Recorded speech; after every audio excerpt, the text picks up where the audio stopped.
Həmişə kimi çox gözəl mövzular seçirsiniz. Təşəkkür edirəm. Var olun, çox sağ olun. Bu dəfəki mövzu da çox önəmli mövzudur. Ələlxüstə kiçik uşaqları olan valideynlər əgər məni dinləyirsə çox şanslıdır o uşaqlar.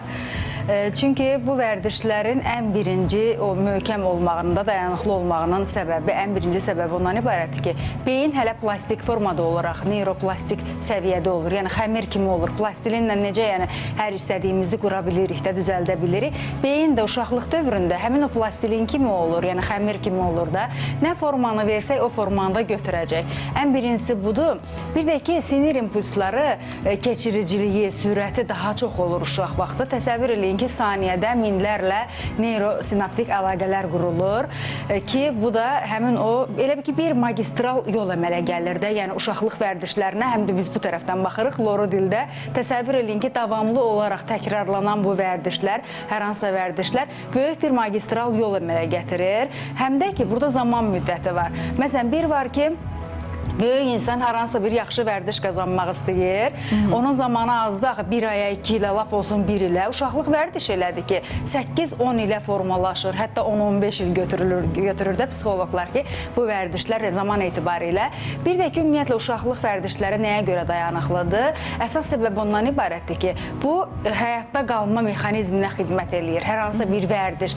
Məsələn, bu vərdişlə o sevgi qazanır. Uşaqlıqda öyrəşib, axı, görür ki, bunu elədi. Bundan sevgi qazandı, diqqət qazandı, yaxşı nəsə bir şey qazandı və belə artıq həyatda qazanmaq. Bəzi vərdişlərimiz hiss və həyəcanın səbəbindən yaranır. Yəni, müxtəlifdir vərdişlər. Təhlükəsizlik baxımından ola bilər. Məsələn, biz həyəcanlanmışıq, o vaxt deyirlər ki, yeməyi axıra kimi yeməlisən. Bu elə qorxudan yaranan vərdişdir ki, o indiyənə kimi bizimlədir. Mütləq biz yeməyimizi axıra qədər yeməliyik. Burada bilirsiniz, bu da nə ilə bağlıdır, Nigar xanım? Çünki uşağın axı kritik, belə deyim, tənqidi təfəkkürü olmur. O analiz eləyə bilmir hərəkətini, düşüncələrini. Valideyn nə deyir, uşaq da onu kopyalayır.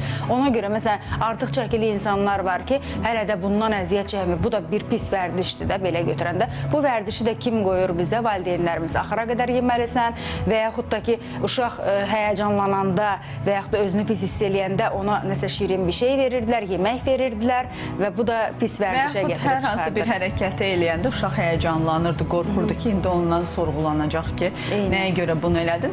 Bəzi psixoloqlar deyirlər ki, bəzi vərdişlər travmalar yaradır. Siz necə düşünürsünüz?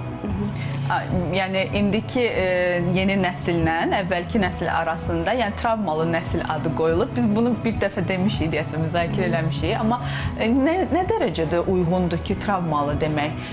Yəni, əgər bir uşaq tərbiyəli və disiplinli deyək, böyüyürsə və yaxud bir valideynin, demirəm, zorakılıq və yaxud qorxu, həddindən artıq şiddət. Amma bəzi,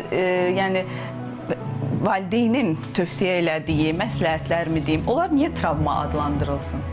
Əslində, Nigar xanım, travma sözü özü ciddi bir mövzudur. Yəni, hər uşaqda travma alınır. Bu, sinir sisteminin vəziyyəti ilə bağlıdır. Hansı uşaqların ki, əvvəlcədən sinir sistemlərində struktur və funksional olaraq hər hansısa bir problem varsa, o uşaqlar, bəli, istənilən şeydən zədələnə bilər onların psixikaları. Amma normal şəkildə, tutaq ki, uşaqlıqdan hər hansısa bir normal, yaxşı olmayan vərdiş formalaşmış uşaq, artıq böyüdükdə, yəni yetkin insan, əgər onun normal, sağlam psixikası varsa, o bu pis vərdişindən də azad ola bilər. Yəni, hər şeydə valideynlərin üstünə yıxmayaq.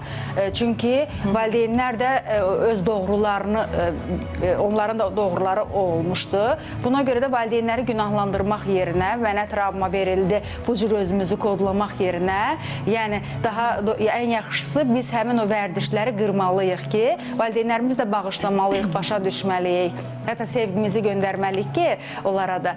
Onlar ən yaxşısını bizim üçün düşünüblər. Çünki onlara da bu proqram yüklənib axı. Bəli. Bu baxımdan. Bəzən insanlar fərqinə varmır ki,